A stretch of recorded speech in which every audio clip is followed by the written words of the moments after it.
They were laughing before I even sat down. Not the polite kind either, more like the kind of laugh people use when they think they already know how the story ends. I could hear somebody whisper, loud enough on purpose, "Man, does he even own a suit?" And then another voice, "What is that smell? Gasoline." I remember looking down at my coveralls and thinking, well, yeah, that is gasoline. And transmission fluid. And probably a little burnt rubber too. That is what 30 years of honest work smells like. My name is Daniel Mercer, and up until that morning, I had never been inside a courtroom for anything more serious than jury duty. I run a small auto repair shop called Mercer Auto Works, tucked behind an old brick feed store on the edge of Pine Hollow, Ohio. It is not the kind of place you see in car commercials. No glass walls, no espresso machine humming in the lobby.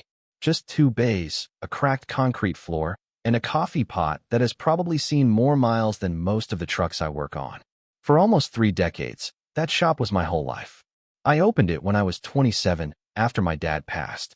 He was a mechanic too, the kind who could diagnose an engine problem just by listening to it idle. He used to say, "Son, people do not come to you because you are perfect. They come because you are honest." I built everything around that. When the school district's buses would not start in the dead of winter, I would stay late and get them running, sometimes without charging a dime. Single moms, retirees, the nurse who worked double shifts during COVID. If they were short on cash, I would tell them, "Pay me when you can." Most of them did. Some could not. That was fine too. In a small town like Pine Hollow, reputation is currency. And for a long time, mine was solid. Then Ridgeway Performance Group showed up. They bought the old furniture warehouse right off Route 19 and turned it into something that looked like it belonged in Miami. Floor-to-ceiling glass, polished steel, giant LED screens playing ads on loop. They sold luxury imports, custom builds, performance upgrades. Their waiting area had leather couches and a cappuccino bar. I walked in there once just to see it, and I swear I felt underdressed in my Sunday best. The owner, Victor Langford, was not from around here. He was sharp, polished, always smiling like he was posing for a magazine cover. He shook my hand at the Chamber of Commerce mixer and said, "We are excited to bring Pine Hollow into the future." His grip was firm, his eyes calculating. At first, I figured there was room for both of us. I fixed pickups, minivans, farm trucks. He sold 6-figure sports cars. Different worlds. But Pine Hollow is not a big town. There are only so many engines to go around. Within months, I started noticing changes.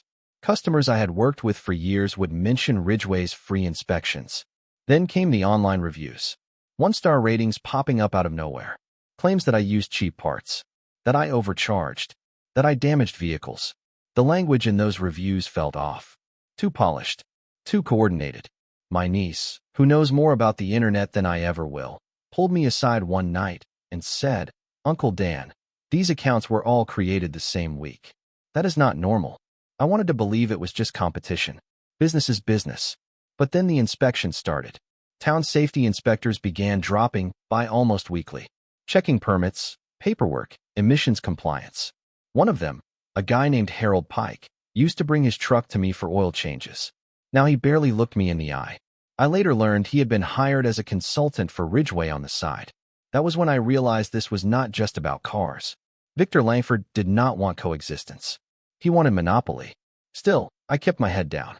I told myself if I just kept doing good work, the truth would win out. That is the thing about pride, though. It can make you stubborn.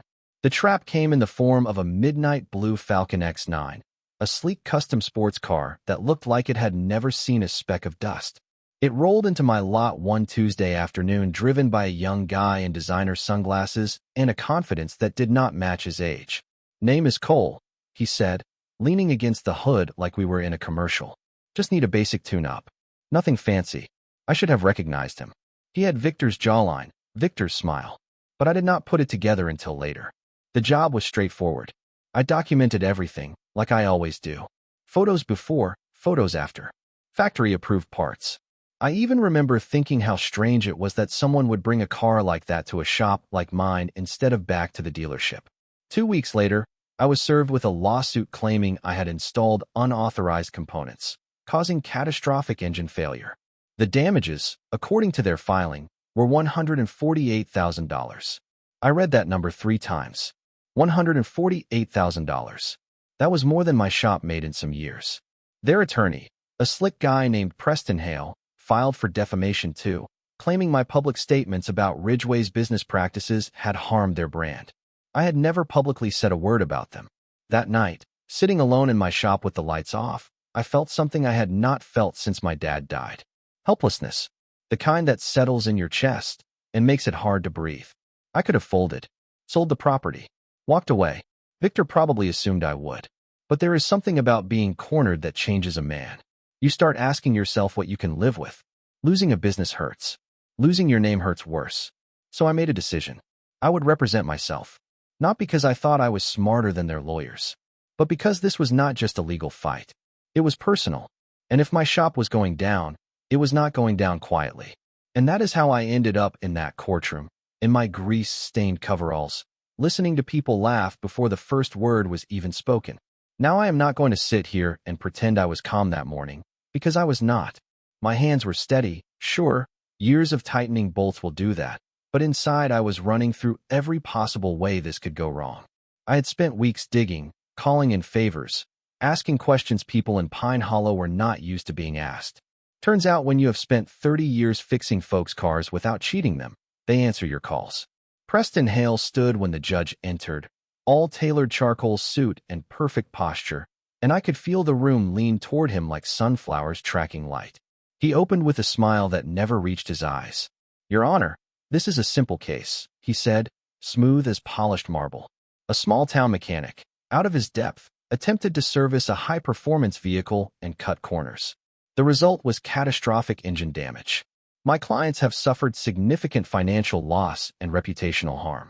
He did not even look at me when he said out of his depth.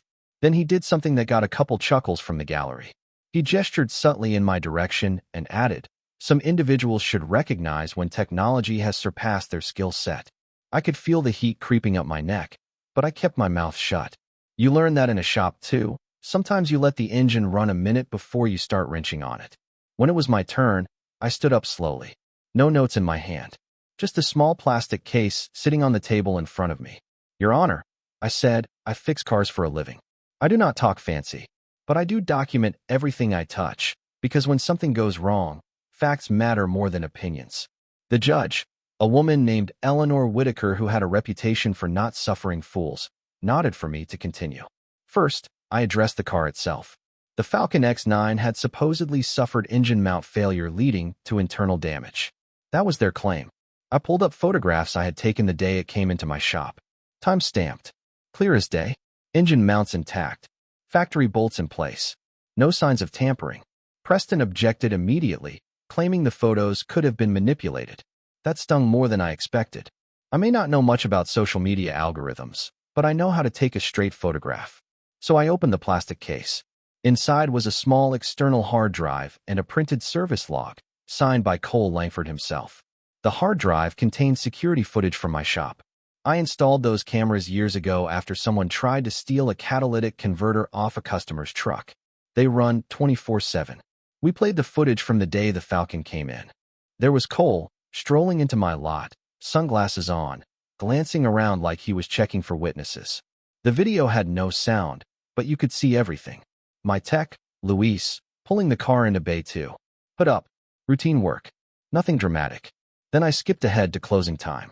This was the part one had watched at least 50 times at home, alone, heart pounding every time. The footage showed Cole returning after hours. He had told me earlier that day he might swing by to grab something from the glove box. I had given him the code to the side gate, because in Pine Hollow that is what we do. We trust people. On the video, he let himself in, walked straight to the Falcon, popped the hood, and started working on the engine mount assembly. You could not see exactly what he loosened, but you could see the wrench. You could see him lean in, and you could see him tighten it back just enough to look secure. The courtroom went dead quiet. Preston tried to recover, claiming the footage was inconclusive, but then I showed still frames comparing the bolt positions before and after his visit. I had taken detailed shots during the service. The alignment marks were different. Subtle, but different. Victor Langford's jaw tightened for the first time. Then came the part that really shifted the air in the room. I had spent 2 weeks talking to business owners on the same block as Ridgway. A barber named Samir. The woman who runs the flower shop, Dana. Even Harold Pike, the inspector who had stopped meeting my eyes. Samir had mentioned offhand one evening that he overheard Cole bragging at a bar about a plan to run me out of town. At first, Samir did not want to get involved. Nobody wants to tangle with the biggest business in the county. But Samir's daughter drives a car I rebuilt after her accident. I did not charge him a cent. When I asked if he would be willing to sign a statement about what he heard, he looked at me for a long time and said, "You have always stood up for this town. Guess it is our turn." Dana provided something even stronger. Her security camera outside the flower shop caught audio from the sidewalk. A week before the lawsuit was filed, it recorded Cole laughing with two friends. You could hear him say, "Dad says we will bury that shop in legal fees. Old man Mercer will not know what hit him." When that audio played in the courtroom, Victor actually shifted in his seat. Preston objected again, arguing context. But context only goes so far when the words are that clear. And then, the piece I had almost not used. 2 nights before the Falcon supposedly failed, there had been a launch party at Ridgeway for a new line of imports. Open bar, live music, half the town invited. I was not there, obviously, but Luis was. He had gone with his cousin. And at some point in the evening, he ended up near Victor and Cole while they were talking with a group of investors. Luis did not think much of it at the time, until the lawsuit hit. He told me Victor raised a glass and said, "By next quarter, we will not have any competition within 50 miles. Luis recorded part of that night on his phone, mostly for the music. But in the background of one clip, you could hear Victor's voice clearly enough. It was not a direct confession, no villain speech about sabotage, but when paired with everything else, it painted a picture. A coordinated effort. Fake reviews. Pressure from inspectors. A staged mechanical failure. A lawsuit designed to drain me dry. Preston's confidence started cracking around the edges. He tried to pivot, suggesting maybe Cole was just reckless, maybe it was a misunderstanding. That was when Judge Whitaker leaned forward. "Mr. Hale," she said evenly, "are you suggesting your client's son trespassed, tampered with his own vehicle, and then filed a fraudulent claim without the knowledge of the dealership?" Silence. Victor finally spoke up, tight voice, insisting he had no idea what his son might have done. I looked at him then. Really looked. For the first time, he did not look polished. He looked scared, and I felt something unexpected. Not triumph. Sadness. Because this had never been just about money for him. Ridgeway had overextended. I later learned he had taken out massive loans to build that showroom. Investors were pressuring him. Sales projections were not being met. My little shop, stubbornly holding on to half the town's routine maintenance work, was an obstacle in his spreadsheet. In his world, obstacles get removed. In mine, you work around them. The judge called a recess after reviewing the footage and statements. I stepped out into the hallway, heart pounding, not sure whether I had just saved my business or made things worse. Victor walked past me without speaking. Cole avoided my eyes entirely. And I remember thinking, this is not over yet. Because exposing a lie in court is one thing. Living in the same small town after you do it is another. When we filed back into the courtroom after recess, the air felt different. Not lighter exactly, just sharper, like right before a summer storm breaks, and everybody knows something is about to hit. I sat down at the defendant's table, and for the first time all day, I let myself breathe. Not because I thought I had won, but because whatever happened next would at least be based on the truth. And that was all I ever wanted. Judge Whitaker adjusted her glasses and looked directly at Victor Langford. "The evidence presented raises serious concerns," she said, her voice steady but carrying across every inch of that room. "Security footage places your son on the defendant's property after hours. Audio recordings suggest prior intent to financially harm Mr. Mercer's business. Additionally, the pattern of inspections and online activity indicates possible coordinated harassment. You could feel people shifting in their seats." She continued, "Given the totality of evidence, this court finds insufficient basis for the claims against Mr. Mercer. The lawsuit is dismissed with prejudice." That phrase hit me like a physical thing. Dismissed with prejudice. Which meant they could not just refile and drag me back in. But she was not done. Furthermore, the court finds probable cause for counterclaims of defamation, malicious prosecution, and civil conspiracy. This matter will be referred for further investigation. Mr. Mercer is entitled to restitution for legal expenses and demonstrable business losses. There was an audible exhale from somewhere behind me. Victor's face had gone pale, The kind of pale you see when someone realizes the floor they were standing on was never solid to begin with. Preston tried one last time to salvage dignity, requesting clarification, but Judge Whitaker shut it down with a look that could stop traffic. "Respectfully, Counselor," she said, "this court does not take kindly to the weaponization of the legal system for competitive gain." And then she looked at me. "Mr. Mercer," she added, "this community appears to know your character well. I suggest you continue earning that trust." It was not dramatic. No gavel slam. No applause. Just that. But to me, it felt like the loudest moment of my life. As people started filing out, the same folks who had laughed at my coveralls avoided eye contact. A few even nodded at me, quick and awkward. I stayed seated for a minute. Not because I needed to, but because my legs were not entirely convinced this was real. Louise clapped me on the shoulder and whispered, "Told you, boss." Outside the courthouse, reporters from the local paper were waiting. Pine Hollow does not get much excitement, so this had become something of a spectacle. Microphones appeared, questions flew. "Mr. Mercer, do you feel vindicated? Do you believe Ridgway deliberately targeted you? Are you planning to sue?" I answered the only way I knew how. I said, I never wanted a fight. I just wanted to fix cars and be left alone. But when someone tries to take your name from you, you defend it. Victor and Cole slipped out a side entrance. I caught a glimpse of them heading toward a black SUV. Victor's jaw clenched so tight, I thought it might crack. For a moment, I wondered if I should feel sorry for him. Then I remembered the sleepless nights. The customers who had quietly asked if the rumors were true. The inspector visits meant to intimidate. And that sympathy faded into something more complicated. The investigation that followed lasted months.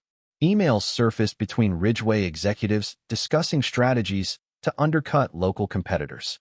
Marketing contractors admitted to creating fake reviews. Harold Pike resigned from his inspector role after it was revealed he had been receiving consulting fees off the books. Ridgway Performance Group did not collapse overnight, but the shine dulled. Investors pulled back. Sales slowed. Eventually, Victor sold the property to a regional dealership chain and moved out of Pine Hollow. Some folks said I should have sued for everything I could get. Taken the building. Made an example of him. I did file a counterclaim, enough to cover losses and send a message, but I did not try to bury him. People have asked me why.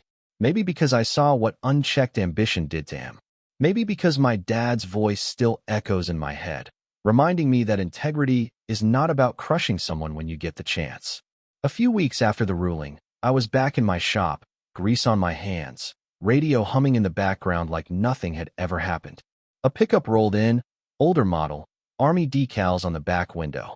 The driver stepped out in uniform. Young guy, maybe late 20s. "You probably do not remember me," he said with a grin. Turns out, a year before all this mess, I had fixed his Jeep right before he deployed overseas. The alternator had died, and he was worried he would not make it to the base on time. I stayed late that night and got it running. When he tried to pay, I told him to keep his money and just come back safe. He said, "I saw what happened in court. My mom sent me the article. Figured I owed you a handshake." We stood there in the lot, sun setting behind the feed store, and he added something that stuck with me. He said, "People like you are why towns like this still work. Not because we are perfect, not because we win every fight, but because when something ugly shows up, we do not look away." I think about Victor sometimes. About how easy it is to convince yourself that ends justify means when you are under pressure. How quickly competition can turn into obsession. Pine Hollow still has its share of arguments. Folks debate zoning laws, property taxes, school funding. Some still think I should have pushed harder, squeezed Ridgway for more.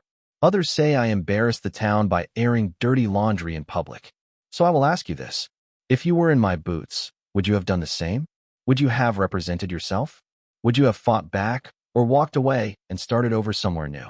At what point does protecting your livelihood become protecting your ego? And when does ambition cross the line into something corrosive? I did not wear a suit that day in court.